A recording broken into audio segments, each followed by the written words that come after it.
So, hello, Emma. Thank you so much for joining me today. My pleasure, as always. I know, as always, we just love our voice notes are like 17-minute long to each other and everything. So, but we love it. Okay, so guys, thank you very much for watching this interview. We are recording this specifically for the GGC Survival magazine because this woman is a true survivor, and we're going to hear all about her story and her brand new business project. So, to give you a wee overview, Emma is also the director of the Singing Academy, which is a completely separate and amazing thing. But today we're going to be talking specifically about Find Your Fierce because it's a brand new empowerment and coaching program for women. And Emma has also offered a competition in this magazine, which when you read on, you'll find out more. But let's hear more from the woman herself. So Emma, thank you again for joining us. Tell us your story. Tell us how you came to be where you are today. God, you would need a wine and possibly a vodka for this. Literally. I love how I intro that because it's the truth. It's like, I'm like, well, let me just take you back 10 million years. So what brought me here? What brought me here was so many things. There's been so many things that have happened in my life. I think as well, we perceive life as being chapters. Like by the time I'm 30, I'm going to have my shit together. Can I say shit? Of course you can. Anything goes. When by the time you're 30, you're going to have your children. You're going to get that promotion in your job. You're going to have it together, and that's the way I always thought life was. So just to take you back, growing up, my life was not easy, but many people's lives are not easy. But my life wasn't easy because my mum basically was left like completely alone. My dad left. My dad was like in and out of my life, and this is how I think a lot of women anyway resonate with me, because my dad was like in my life at the beginning and not in, back in, not in. And it was like that for about 22 years. Really volatile relationship. My mum started out with nothing. She had, not to talk that kind of in scarcity, but she came from scarcity, and that pretty much was passed on to me. So I had seen this woman who, again, I'm mixed race, so just in case, because people can never really tell, but I'm mixed race. So my dad's side are Nigerian and my mum's side are from here in Ireland. So my mum bringing up a mixed race baby with no daddy must have been hard, with not really having the support from her family, real family. So I saw my mum kind of working 3 jobs my whole life, and I just wondered, like, could I ever do that? And if I was in that position, would I survive? I think that's where my fear of having kids came from. I thought I always had this lack mindset, fear of losing. If I get a husband, if I get married, if I have a baby, he'll leave me. So I always had this thing around women and being empowered and being independent within themselves, because I didn't want to let any man leave me in the shit with a baby with no money. I felt like watching my mum with not really having many friends, not really having support, but thriving and surviving, and through so many shitstorms, it was unbelievable. Through my dad being emotionally and physically violent, to that, like I adopted this split personality that if something horrendous was happening in front of me, I'll just tell you a quick story, right? I don't know why I'm talking about this, but I think I might as well just share transparently. If I'm going to share, I might as well just share the whole thing. Well, absolutely. So the theme survival, so you're really hitting it. Yeah, just sometimes you're like, should I be that emotional? But anyway, I was in Aberdeen. My dad comes from Aberdeen, where he had his 9 lives. And we were standing, I remember we were at the beach, and it was another big argument that kicked off, and we were at the beach in Aberdeen. And I remember there was like he was doing like a massive show off, like it was an argument, but he was like waving his hand, so the crowd started coming. And I just remember normalising that situation. Like, it's not normal for a grown man to be waving his hands around, falling on the floor, like really creating, to embarrass my mum, to embarrass me. And I normalised that situation because I wanted to keep my mum safe. And I just felt like I don't want that life. And growing up, I've seen so many women, incredible women, And again, this isn't just about women, people who identify with being a woman. I'm including everybody in this. Yeah. Like fierce warrior women, I've seen it growing up, that just settle because they don't know their value. They don't know what's in them. And even though my mum, clearly, because she was with on and on with my dad because she loved him, she clearly didn't know her value in that duration of time. But my God, did she showcase survival to the highest extent. So therefore, it goes to argue, why would she want to stay with someone? Because she loved them, but she had the tools inside of her to do the damn thing on her own, because she did the damn thing on her own anyway. So as women, why do we feel like that? Because we're not around and we're not talking about the things that we should be talking about. I feel like people will show you their wins, but they don't show you the shit. They don't show you the journey. And if we did share that, then there would be way more survivors. There would be way more people thriving, creating their own brands, doing what they need to do, being financially free, because they have done the internal work. They have the support system. So I wanted to create, I didn't know what it was. And this is what I tell clients, and this is what I'll tell you today. You don't need to know how you're going to do something. You just need to say, I'm doing this. Like, I know that sounds real simple. Like, yeah, but what about, I've been there. I've been broke my whole life. Like, I know. But all you need to do is say, I'm going to do this. I don't know how I'm going to do it, because I didn't know how I was going to do it. I knew at the age of 6 that I was having a different life. That's why my life has been horrendous until the last few years. It has been so difficult for so many reasons. My mum would always be like, Hen, and so many people will be like, preach to this. She'd be like, Hen, I just want you to be settled. I just want you to have a good life. I feel that you're taking the hard road every time. And I did. I took the hard road every time. I didn't mean it, but it's because I wasn't wanting to settle. Settle for less than what I wanted, because that's what society or what I had perceived my life, my community to be doing. And my main thing is that I'm so passionate, and I guess you can tell that, like, I went on a 90-minute rant, but I'm really passionate about, it pains me when I see a woman who I can see is incredible and has all these tools within her. She just doesn't know how to access it. It pains me to see them in an abusive relationship, hating on themselves every day, being financially restricted, like not changing their life, living a life that wasn't meant for them, but accepting it and blaming the world. You can't blame the world. The only person that can actually be in control of your life is you. And I'm not saying the thing that Will Smith says is like amazing. This man is incredible. The only man for me. But Will Smith says, obviously bad things happen to people, things that you can't explain and you just can't be okay with. And that isn't your fault that happened to you, but it is your damn responsibility to live your life, grow from it, utilize the pain into something positive. So I guess my main mission with why I'm here is because I am tired of being tired. I'm sick of being sick, and I want to see some change. I want to see women rising. I'm sick of seeing women try to battle, pulling each other down, thinking that they need to fix their exterior and not do any work. Your exterior, I don't care how many PTs you get up in here, if you don't work in your mind, you're not going to be, the destination's going to be shit. So if you get a mind coach, or you work on your mind on your own, of course you're going to love your body now, the way it jiggles, how lucky you are to have a limb. There's people that don't have that. Yeah. And then when you get to the destination of being like losing or putting on some weight, whatever it is for you, you're going to appreciate it. Yeah. So I'm just tired. I want women to be thriving. I want women to leave my events like, I'm a take on the world. I don't want it to be like, that was amazing. 2 days later, they're on Tinder being like, oh, who will take me? No, I want it to be sustained. Amazing. So that's basically your experience, your story of survival, and your mum's story of survival as well has kind of led you on almost like your soul plan, like your soul path towards that's a good way of putting it. Find Your Fierce. That's a good way. I feel that.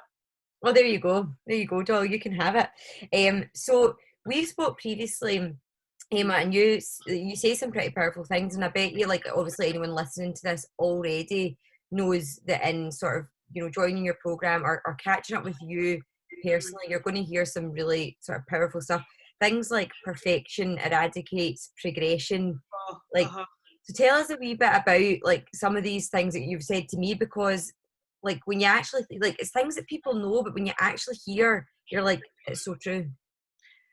It is. So thank you for that. I think you're amazing. But I think, see the whole perfectionism thing, right? I mean, I've been guilty about, see everything I talk about, I've done that. I had to do that to know what I'm talking about now. But perfectionism isn't something that anybody can obtain. It doesn't exist.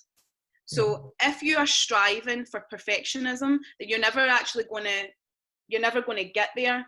So it's going to stop your growth.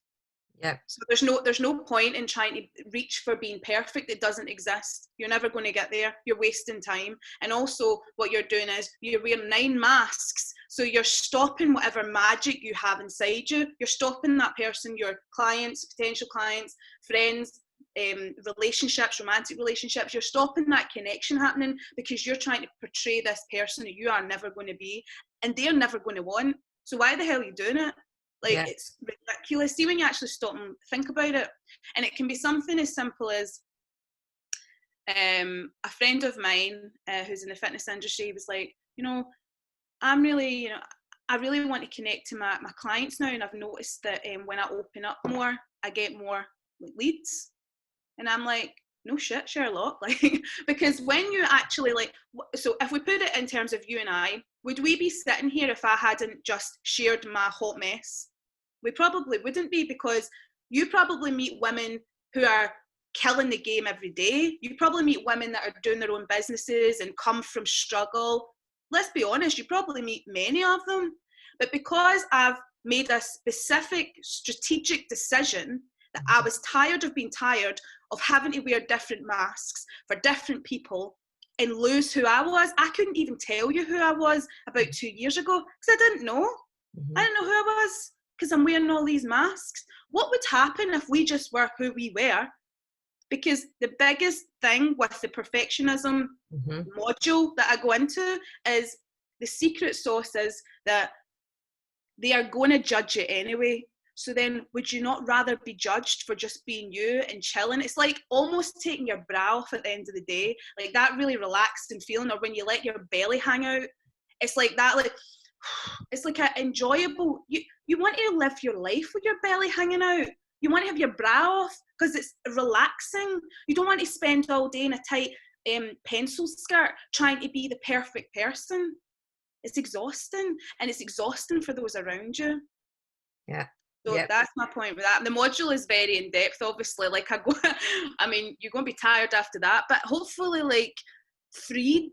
Yeah, absolutely. No, and I totally hear what you're saying, because perfection is actually so subjective as well. So your version of what's perfect is so different from the next person. So really, can I just touch on one more thing as well, right? This can. is something that's on trend just now, and I know it's kind of a triggering thing to say, but let me just say it. So the whole fitness thing, I get so much respect for the fitness industry, for those who are actually making change and who are helping people accept their bodies now, so that when they get there, they feel they can sustain it. Sustainability is big for me. I don't like no quick fixes or 5 steps to happiness. It's ridiculous. You need like an underlying belief system. But there's this thing going around right now that I need to speak on. I'm all about, you know, showing your rolls and showing off your stretch marks, but it's become a trend now. There's specific individuals in that industry who are amazing, but there's people that are now making that competition. So this is what I'm talking about. Perfectionism used to be flat stomach, no cellulite, everything airbrushed out, and now the trend is I'm showing you that I have rolls. I don't just have abs, I have rolls too. And it's like, why do you feel, do you know what I mean? It's like, why do you feel the need all of a sudden to join this trend? Like, if you want to show your body and be like, I'm proud of this, people can tell the intention behind the post. But sometimes this idea that I need to be the perfect full, because we're all about shapewear now, and all sizes, and you know what I'm saying. Yep. So if someone is not on that train, they feel like they need to be on that train to be fully perfect. You just need to be you, because see, if you're not you, we can sense as people, especially in Scotland, we can sense when somebody is not being, they're doing it for another reason. Yeah. It's not a genuine, here you go. But that's also, and that's probably something that you'll cover a lot in your program as well, like the pressure of social media, the pressure of living in such a digital age where, you know, the trends on Instagram are like, people feel pressure to follow them, don't they? They do. They feel, So much. They do feel pressured, but it's like, but what it's does like, that get you? be yourself. I know, because it's a pressure that you put on yourself. So it's one of those ones. It's like, yeah, if you could eradicate that, then I think you'd be a lot happier. Right, okay, so tell us about, like, obviously this magazine as well has been about survival and superheroes, because, you know, you spoke about your mum, she's a definite superhero, yourself passing on all this positivity to women, and you know, giving them the tools, that superhero right there as well. But lockdown is another big theme. Obviously we can't have a magazine launched in 2020 without talking about like lockdown and what we've all been getting up to, because actually I feel like everyone, whether they've survived or whether they've thrived during this time, if we've got to this point, we're all survivors, because this has been completely, I know everyone's been saying it, but it's completely unprecedented, it's uncharted. We've had absolutely no experience of living this life before, being like kept in our houses, not able to hug our loved ones. How's lockdown life been for you? Oh, lockdown life for me, okay. Lockdown life for me in the beginning I was scared, but I've lived my life, this is probably a quite important point, I've lived my life so on the edge that this felt normal to me in the beginning. Okay. So when someone has been very scheduled and had strategic plans, and they have committed and executed those plans, like, you will go to this university, you will get this accounting degree, this is your job 9 to 5, and this is what you do.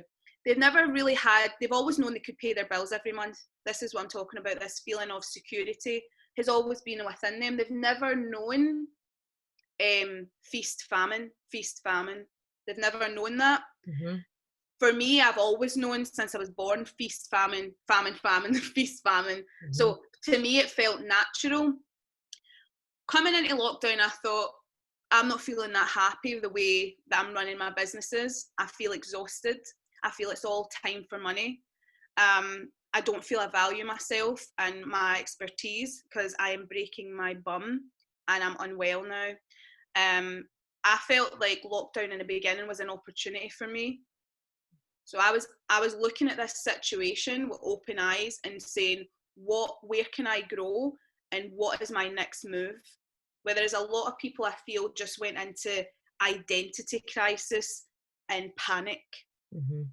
So for me, in the beginning, it was very eye-opening, and I just kept my head down and I started trying to take the infrastructure, create an infrastructure online, and obviously look into this launch. So initially it was good, and also I got a break. I was with people constantly, so I was like, bring it on. But then at some point, which has been recently, I have personally felt so isolated, because I love human connection. It's kind of what I'm about. Live events, like, I love that. So I have struggled recently, but I feel, just to touch on the identity crisis, mm-hmm. which you're probably going to maybe ask me about, but the identity crisis I feel is happening right now with people is because we are so used to, and I say we because I'm in this constantly, anytime I talk, I speak to myself. We are so used to, right, when we work, we're running about, wake up, get the kids to school, blah, blah, blah, get ready, get to work, then your break, then you're rushing back through the traffic. There's all these distractions, right? There's all this stuff happening. You finally get home, you get your shower, you need to prepare for the next day. Then you hit the weekend, everyone's living for the weekend, you get there, you're hungover on the Sunday, then you're back in the Monday.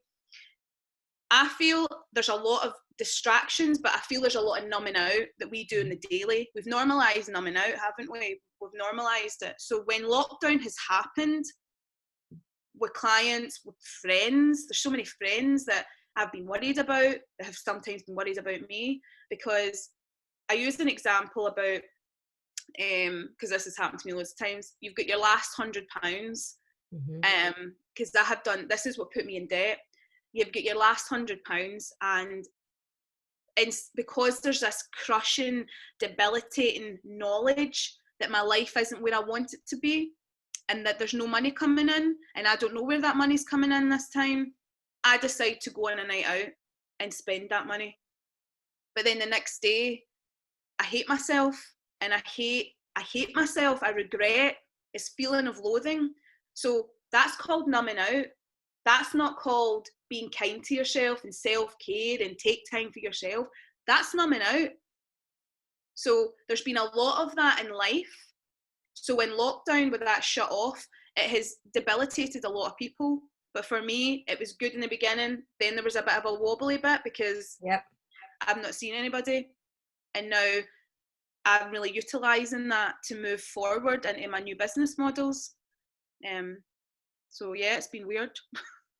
Oh yeah, I know. It had, people talk about the roller coaster ride, don't they? Like of lockdown, and how low at the beginning, and then like high, you kind of accepting of it, and you started doing things that you had on your to-do list for years, and then all of a sudden you're low again. I mean, it really has been like a story of survival, regardless of what you've done during lockdown, for everyone. So yeah, it has been for everyone, 100%. And I think anyone watching this, like, stop. Right, so I say take responsibility for your life, yeah, but also there's a lot of work that I do around the inner critic. And you know, if you're talking shit to yourself daily, like if you're talking bad to yourself, that your brain is so powerful. We go into this, we go into managing the mind, we go into you are not your thoughts. People are like, what?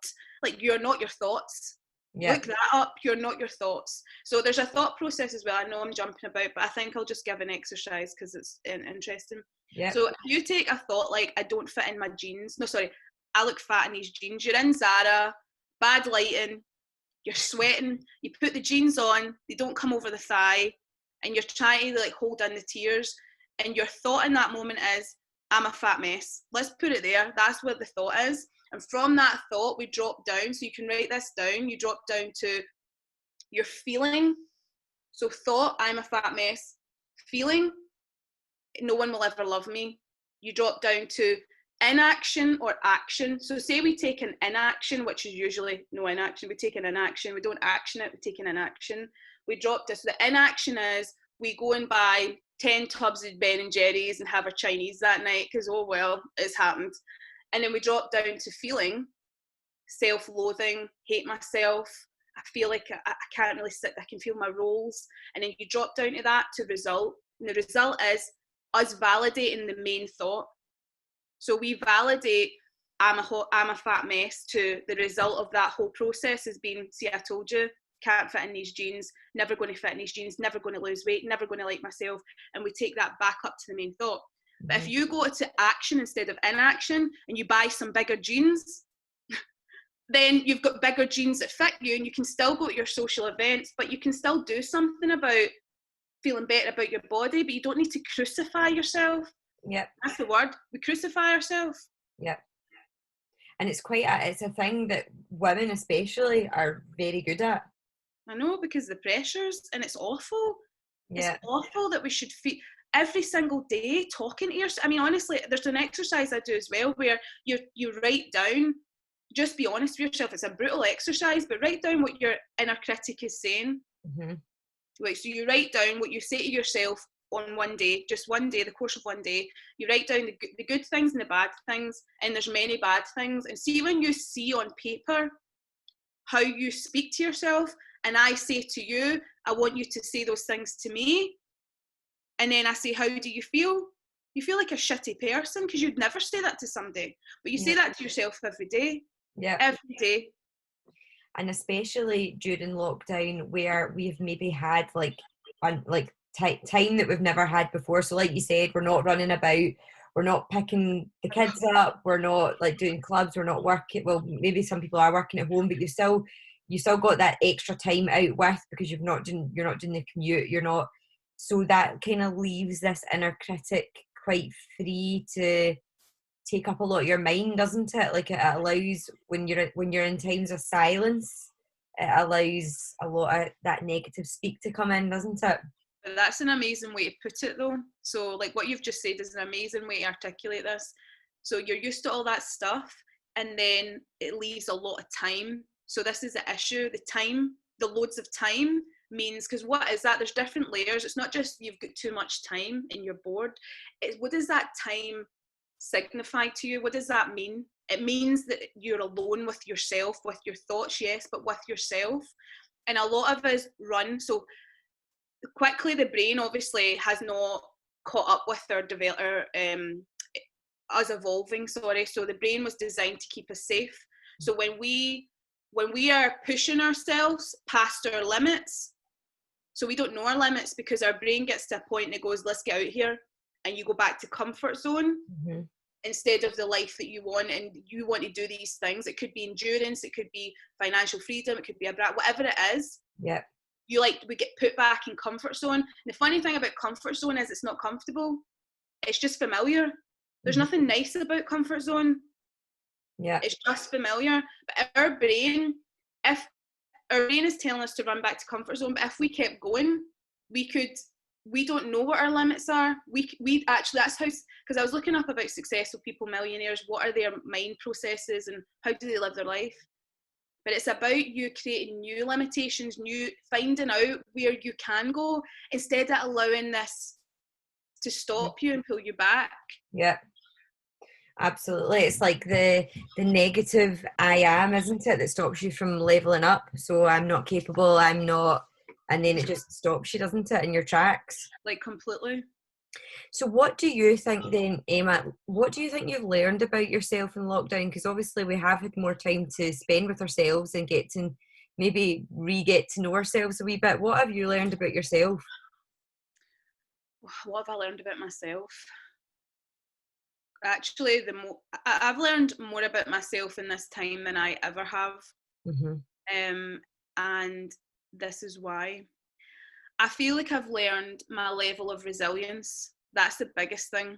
And no, the biggest thing is that if you were to ask me, how much do you believe in your program and Find Your Fierce and what it stands for? How much do you believe in that? I wouldn't even let you finish the sentence now. I would be like 1,000,000%, because I have actually lived this. I was so, what's the word, like, didn't believe anything to do with the mind, and like life coaches and coaches and or whatever, join this way and change your mindset and all that. And I'd be like, but what if you've no money, and what if this? And I was so not in that space. Mm-hmm.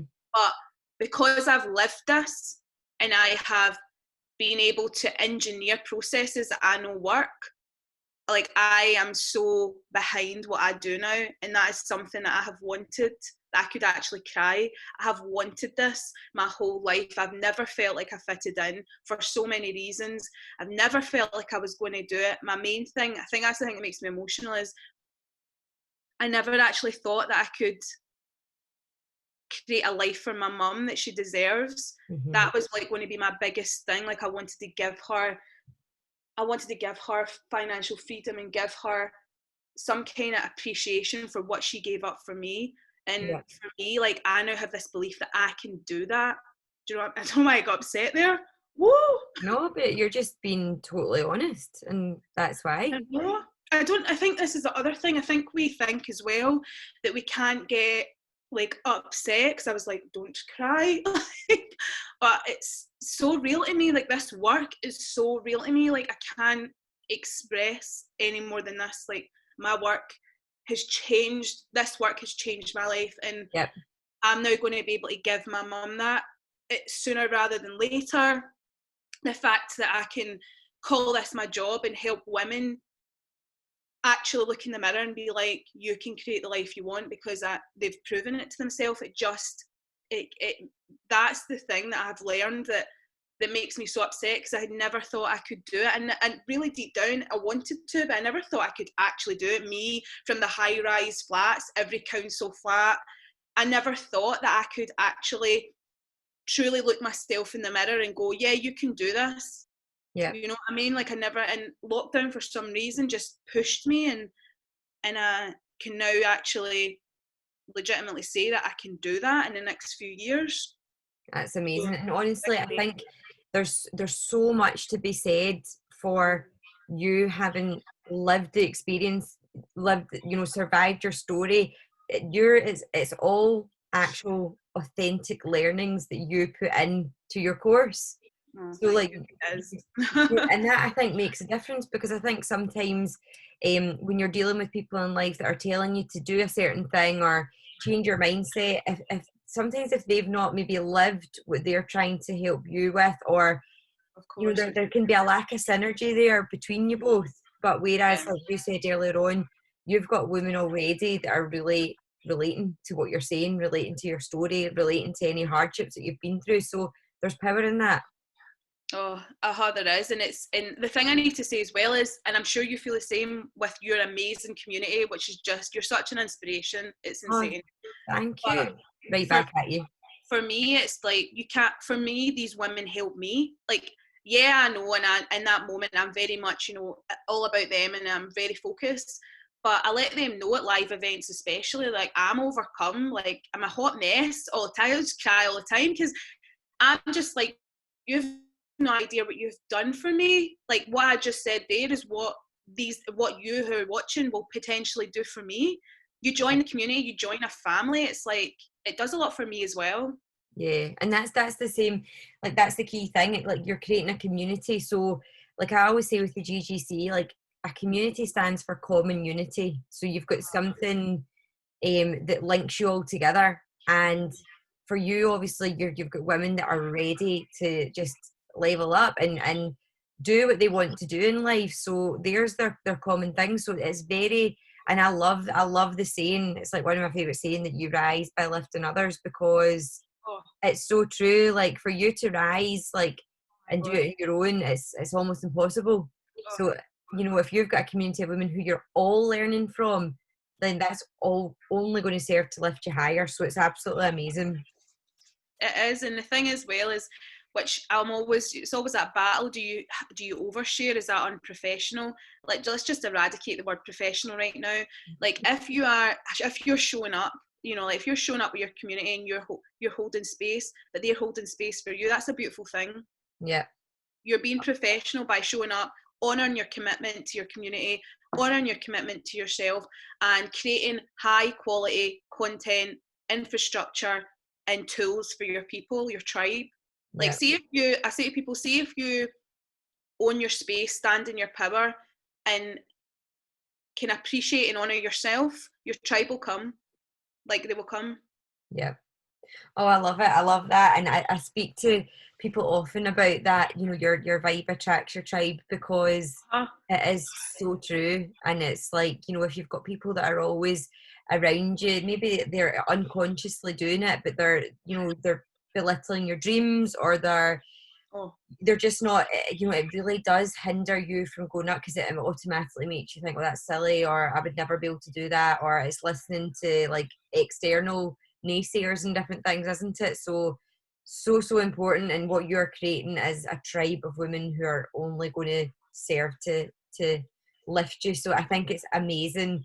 So before we go into an overview of Find Your Fierce, an overview of the program and what women can expect to get from it in terms of like your workshops, your live events and different things, you've got some really, really great tips for when it comes to self-belief and mm-hmm. positivity. So let's have a wee chat around them, because people that are watching this video, they're already probably very intrigued about, I'm interested in actually taking maybe my dream to the next level. And so, what would you say to them about, believe in yourself? What would be your tips?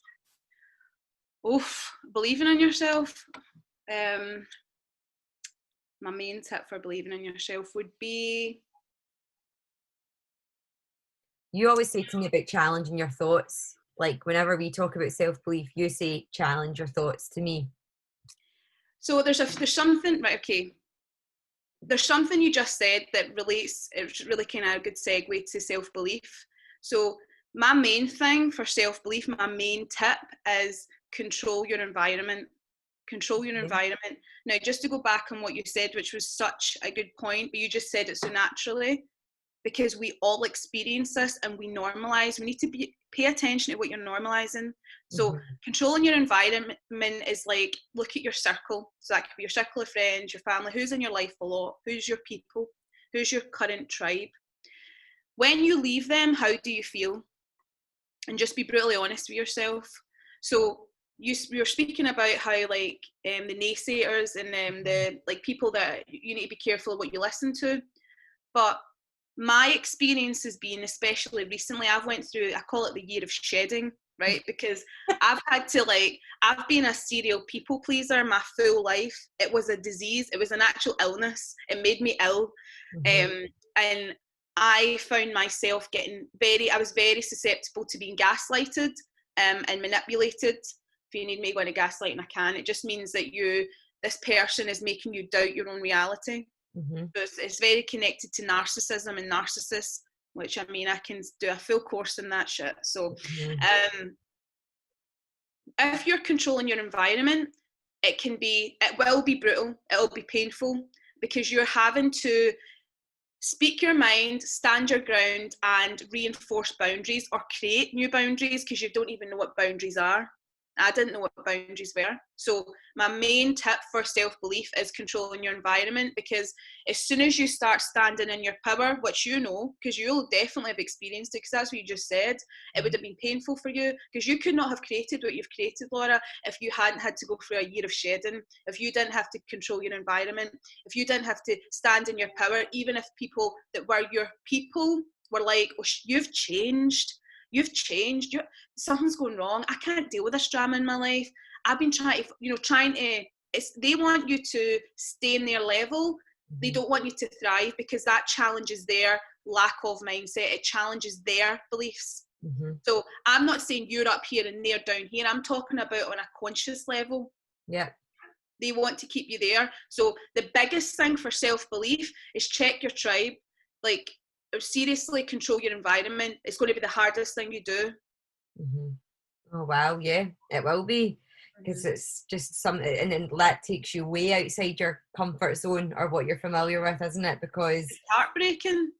You're at your most vulnerable. You're starting this thing, whatever it is. This is how it goes. It's like, you're this person. You play a role in this person's life, your friend's life. That's such a weird way of saying it. You're playing a role in their life, and that's okay, because that validates their beliefs. It makes them feel powerful. It makes them feel good about their weak or ill-informed decisions. So like something about drinking a lot, or maybe, I don't know, whatever it might be, but maybe you don't have time to do that all the time now, because you've started to collaborate, work, invest in a website, take your baby brand to the next level, go to the gym, start dropping the weight, maybe I don't know what it is, something changes and they don't like it. That's when you need to start asking questions, because all that self-doubt it puts on you, it's just going to crush and it's going to keep you stuck. Yeah. So if you're the only time someone asks about self-belief is because they're recognizing that they're low and something isn't right. Yeah. So, it's something that you tell yourself it. It's not like someone tells you. You know yourself, and don't forget that. You know your body. You know how you feel. If you keep leaving a circle of friends and you feel horrendous, it can't all be on you. Yeah, 100%. Oh my goodness, right, okay. So amazing. Right, talk to us a wee bit about self-acceptance then. Self-acceptance, oh God.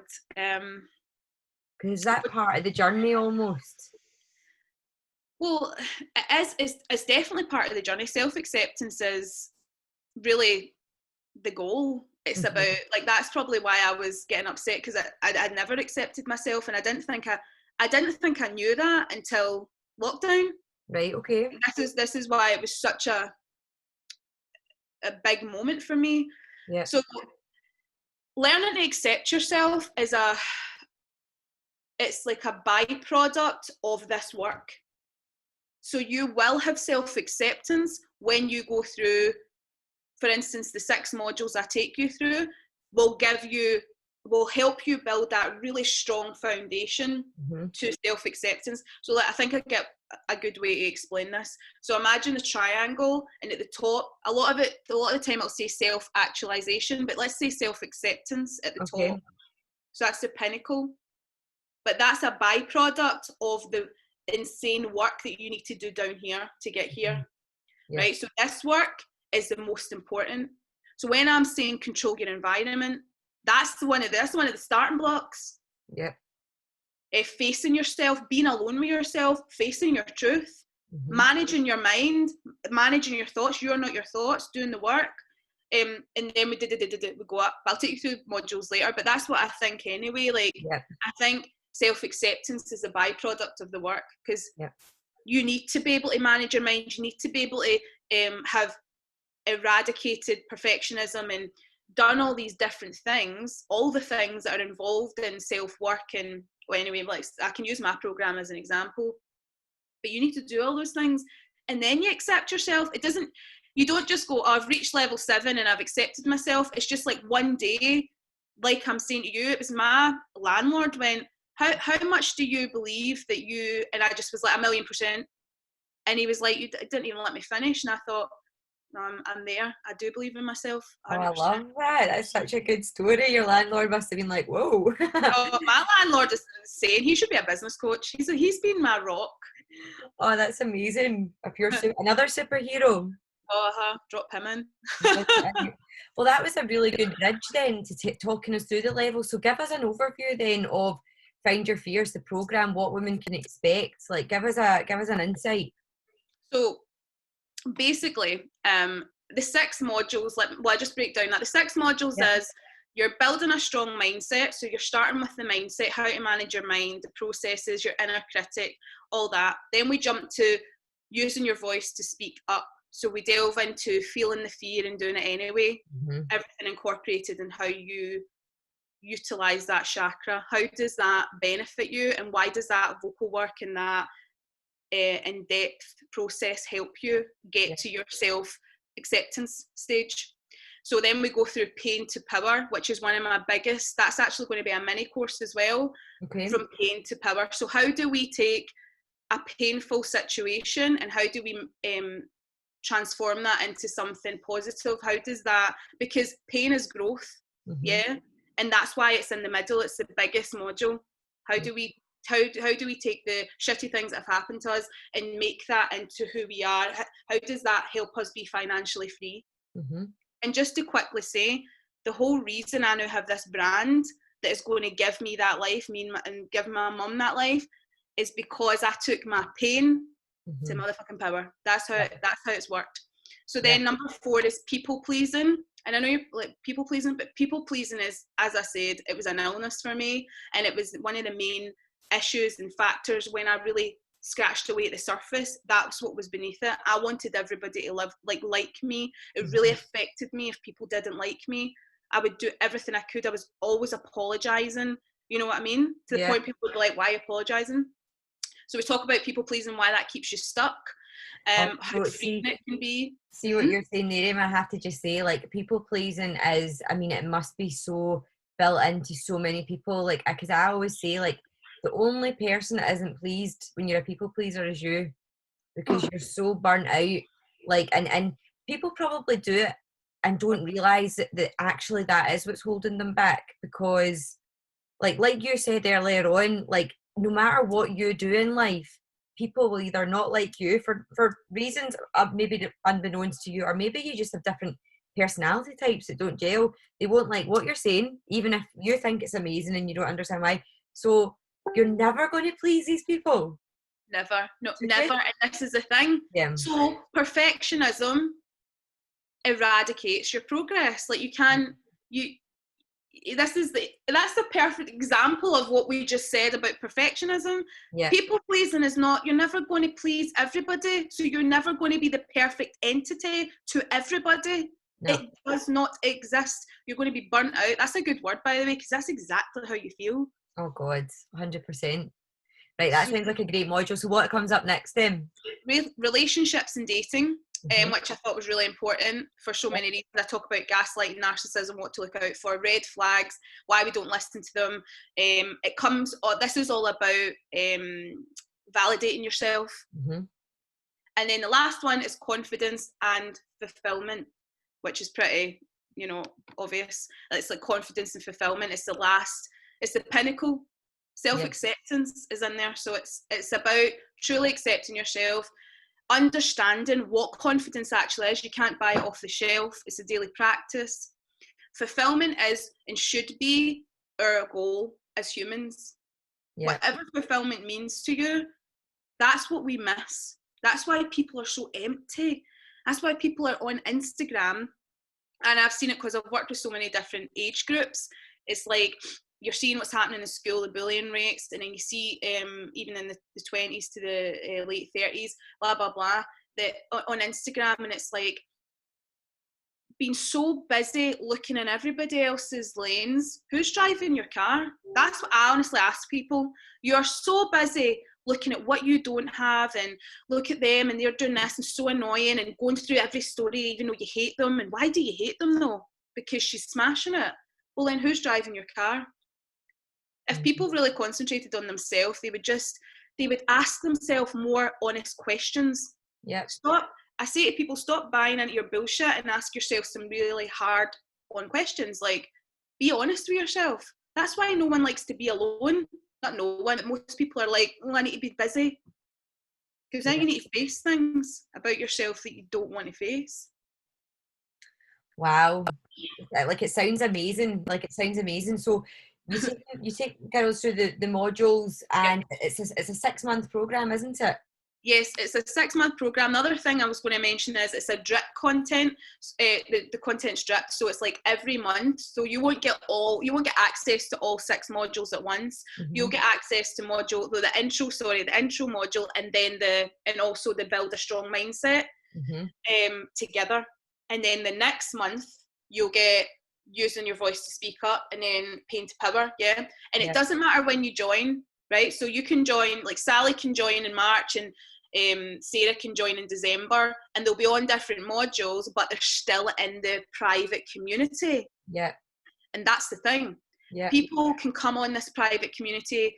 It's a safe, and it's strict that way. It's a very safe space. A wee bit like how you run your community. Like you really want to keep you don't want to, if people are talking about personal, vulnerable stories and experiences, it needs to be private and it needs to be sacred, so people in that community understand that. So people can come on and do lives, and it's called check-ins. They do lives, and you can come on the group and do a live, and you can have people message you after it, and see, just having your sisters round you and being like, are you okay, and giving you, and because that lives went up, somebody else that's feeling like that can be like, oh God, I was feeling like that last week, what did you do about it?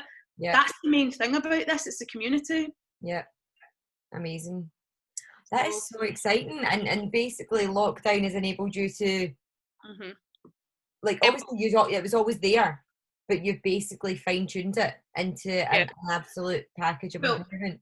Well, this is the thing. So sorry, I'm stopping and starting, but so what's happening is, it's over the course of 6 months, those modules will be released. You will get video resources, tasks.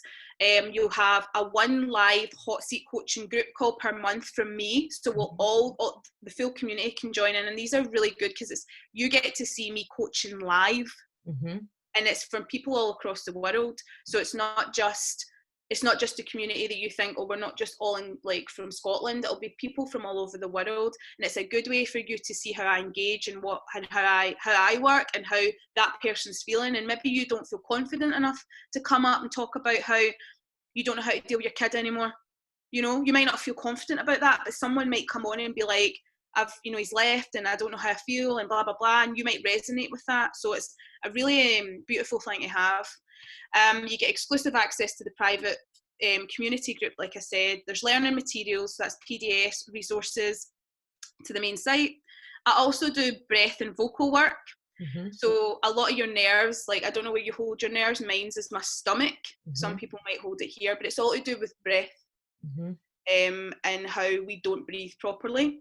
I have a free public speaking guide workbook, which is just an extra empowerment tool. You just get that free. And then obviously lifetime access to the work in the community. You kind of in it even when you finish. That's amazing, because your community's only ever going to get bigger and introduce new amazing women. So like, as much as you might join it at some point, your connections are going to increase purely just by being in the community. So that's an amazing resource for people. So that's called the Fierce Tribe, and that's the Women Empowerment Programme. The other thing is that I do is the 1-to-1 12-week mentorship programme. It's called Reborn. Okay. And then there's also obviously the live events that are happening. So when that happens, obviously, and that's where, I mean, you better be ready. It's a party. It's like then it's a party. Like I really maybe that's the performance background in me, but it's well thought out. And even a female DJ at the end, like, it's just a place to come and feel on fire. Yeah. Like on fire, and meet new friends. Yeah. You know, if you're controlling your environment, you don't want to be left with no friends. So it's a good segue. Like. Yeah, absolutely. Oh, it's so amazing. And everything that you've mentioned about like your programs and everything, that all follows up our interview in the magazine, so people can see it like written out. Okay. And also, you are giving away, not only are you giving away 2 places for competition on the Find Your Fierce Empowerment Programme, but also if any of the girls have got the membership key into the GGC, if they are members of the website, they get 20% off the different aspects of your business as well, which is just amazing, and it allows it to be more accessible to them, which is just brilliant. And the thing as well I'd like to say is it is brilliant, and the reason I'd done that was to make it more accessible. But the main message here is I'm ready for ready people. I'm ready for women who are ready. Yeah. And the value in this program and the 1-to-1 program, the live events, is literally my full life's work. So if you have resonated with this already, it is like an amazing price. But for me, it's not even about the money at this stage. It's about you committing, you honouring that commitment to yourself, to investing in yourself.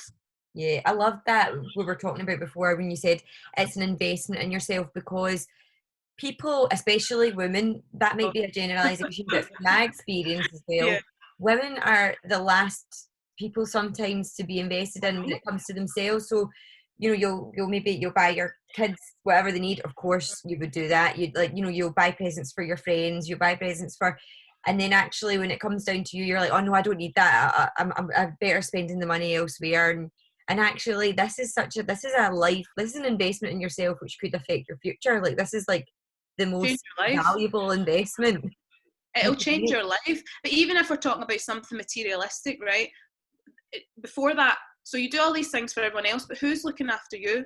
So if you're looking after everybody else, who's filling your cup back up? So it doesn't make sense. If you want to, that's who I am, I want to give. But see, if I want to give, I need to be alive.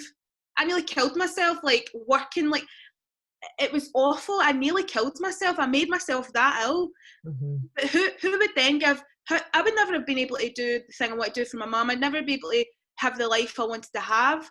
I wouldn't be able to help the women I wanted to help if I didn't take care of myself. It's one of my biggest struggles, but listen, it's the most important. So that's why I'm only ready for those women that are like, I'm tired of being sick and tired. They're the women that I'm ready for. Amazing. Well, I'm sure there's going to be, ladies watching this video and they're going to be like, sold. Amazing. Let me in. I know, and I'm so there. So I can't thank you enough for taking the time to talk to me today, Emma, and do this interview for the magazine. And yeah, I'm really excited about this new business. I think you have done phenomenally well, and what a story of thrival, that's a word. That's a new word. Let's go. I'm taking that as well. You're a survivor, a thriver, literally. No, thank you so much, and I will speak to you soon. Yes.